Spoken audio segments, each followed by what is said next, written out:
ಈಗ ಒಂದು ಆನೆ ಮನುಷ್ಯನ ಕೊಂದಿದೆ ಅಂತ ಆದಾಗ ಅದನ್ನು ಐಡೆಂಟಿಫೈಡ್ ಆನೆಗಳನ್ನ ಹಿಡೀಲಿಕ್ಕೆ ಅಂತೇಳಿ ಇದು ಮಾಡಿದ್ರು. ಈಗ ಪ್ರಾರಂಭದಲ್ಲಿ ಹಾಗೆ ಮಾಡಿಲ್ಲ. ಪ್ರಾರಂಭದಲ್ಲಿ ಆನೆಗಳ ಸಂಖ್ಯೆ ಕಡಿಮೆ ಇತ್ತು. ಈಗ ಉಂಬ್ಳಿ ಬೆಟ್ಟ, ಹಾಸನ ಭಾಗ, ಈ ಕಡೆ ಕೊಡಗಿನ ಸೋಮವಾರಪೇಟೆ ಈ ಭಾಗ, ಆ ಬ್ಯಾಕ್ ವಾಟರ್ ದಾಟಿದರೆ ಆಚೆ ಕಡೆ ಹಾಸನ, ಆಲೂರು ಆ ಭಾಗದಲ್ಲಿ ಸ್ವಲ್ಪ ಮೂಡಿಗೆರೆ ಹಿಂಗೆ ಸುತ್ತಮುತ್ತ ಜಾಗದಲ್ಲಿ ಕಾಣಿಸ್ಕೊಳ್ತಿತ್ತು ಹೆಚ್ಚಾಗಿ ತೊಂದರೆಗಳು ಇದರಲ್ಲಿ.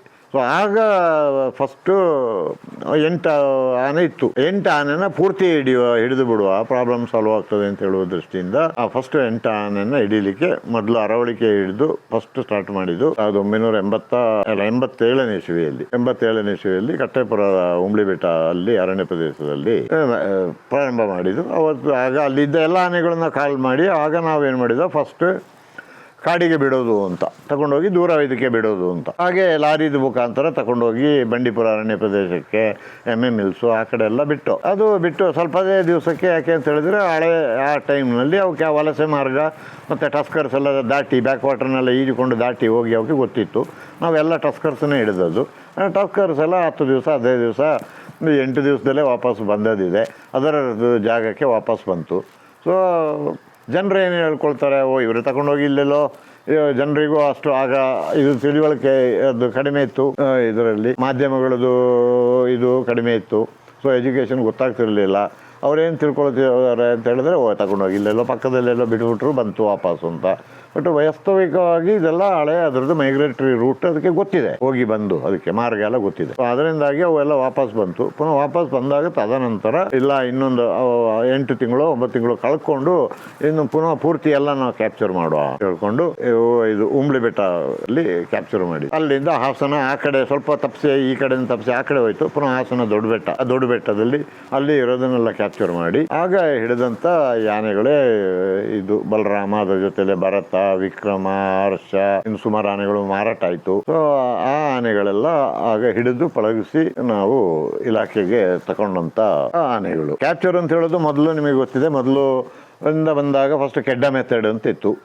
ಅಲ್ಲಿಂದ ಅದೇ ಬಯಲು ಶಿಕಾರಿ, ಕೆಡ್ಡ ಮೆಥಡ್ ಹಿಡಿಯೋದರಲ್ಲಿ. ಅಲ್ಲಿಂದ ತದನಂತರ ಗುಳಿಯ ವಿಧಾನ ಅಂದರೆ ಪಿಟ್ ಕ್ಯಾಪ್ಚರ್, ಆ ಪಿಟ್ ಕ್ಯಾಪ್ಚರ್ ಮೆಥಡ್ ಬಂತು. ಆ ಪಿಟ್ ಕ್ಯಾಪ್ಚರ್ನಲ್ಲೂ ಸ್ವಲ್ಪ ಪ್ಲಸ್ ಆರ್ ಮೈನಸ್ ಪಾಯಿಂಟ್ ಇದ್ದೇ ಇರ್ತದೆ. ಅದರಲ್ಲಿ ಆ ಪಿಟ್ ಕ್ಯಾಪ್ಚರ್ ಆದ ನಂತರ ಎಲ್ಲ ನಿಂತಿತ್ತು, ಆನೆ ಹಿಡಿಯುವಂಥ ಕಾರ್ಯಾಚರಣೆ ನಿಂತಿತ್ತು.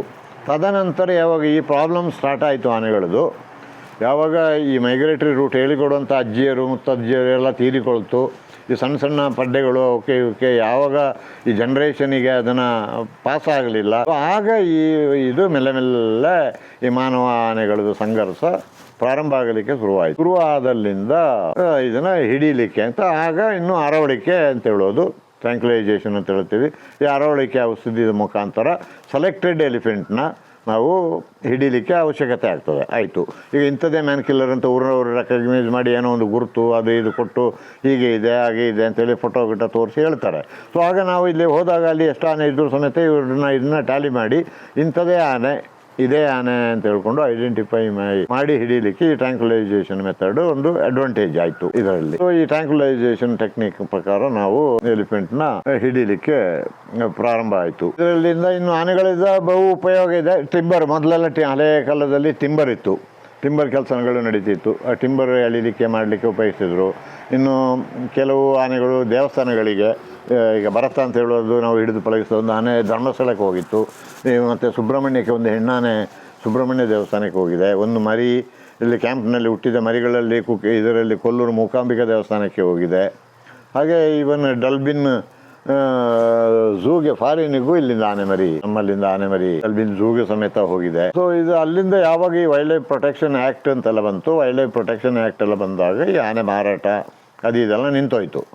ಈಗ ಬರೀ ಆನೆ ಟ್ರಾನ್ಸ್ಫರ್ ಕೊಡೋದು. ಇಲ್ಲಿಂದ ನಮ್ಮಲ್ಲಿಂದ ಈಗ ಕಳೆದ ಸತಿ 40 ಆನೆ ಒಂದು ಸತಿ ಹಿಡಿದು ಹಾಸನಲ್ಲಿ, ಅದರಲ್ಲಿ ಸುಮಾರು ಆನೆಗಳನ್ನು ಮಹಾರಾಷ್ಟ್ರಕ್ಕೆ ಹೋಯ್ತು, ಒರಿಸ್ಸಕ್ಕೆ ಹೋಯ್ತು, ಮಧ್ಯಪ್ರದೇಶಕ್ಕೆ ಹೋಯ್ತು, ಛತ್ತೀಸ್ಗಢಕ್ಕೆ ಕಳಿಸಿದರು.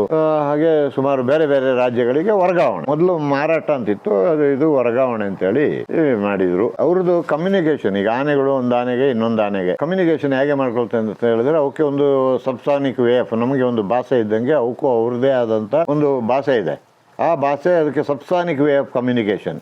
ಅದು ಆ ಸೊಂಡಿಲನ್ನ ಕಾಲಲ್ಲಿ ಮೆಟ್ಟೋದು, ಅದು ಎಷ್ಟು ಸತಿ ತಟ್ತದೆ, ಈ 3 ಸತಿ ತಟ್ಟಿದರೆ ಹಿಂಗೆ, 1 ಸತಿ ತಟ್ಟಿದರೆ ಹಿಂಗೆ, ಅದರಲ್ಲಿ ಪಿಚ್ ಆಫ್ ದ ವಾಯ್ಸ್, ಅದು ಎಷ್ಟು ಡೆಸಿಮಲ್ ರೇಟ್ನಲ್ಲಿ ಅದು ತರಂಗದಲ್ಲಿ ನೆಲದಲ್ಲಿ ಆ ವೈಬ್ರೇಷನ್ ಹೋಗ್ತದೆ, ಅದು ಇನ್ನೂ ಲೆಕ್ಕಾಚಾರ ಮಾಡಲಿಕ್ಕೆ ಆಗಲಿಲ್ಲ.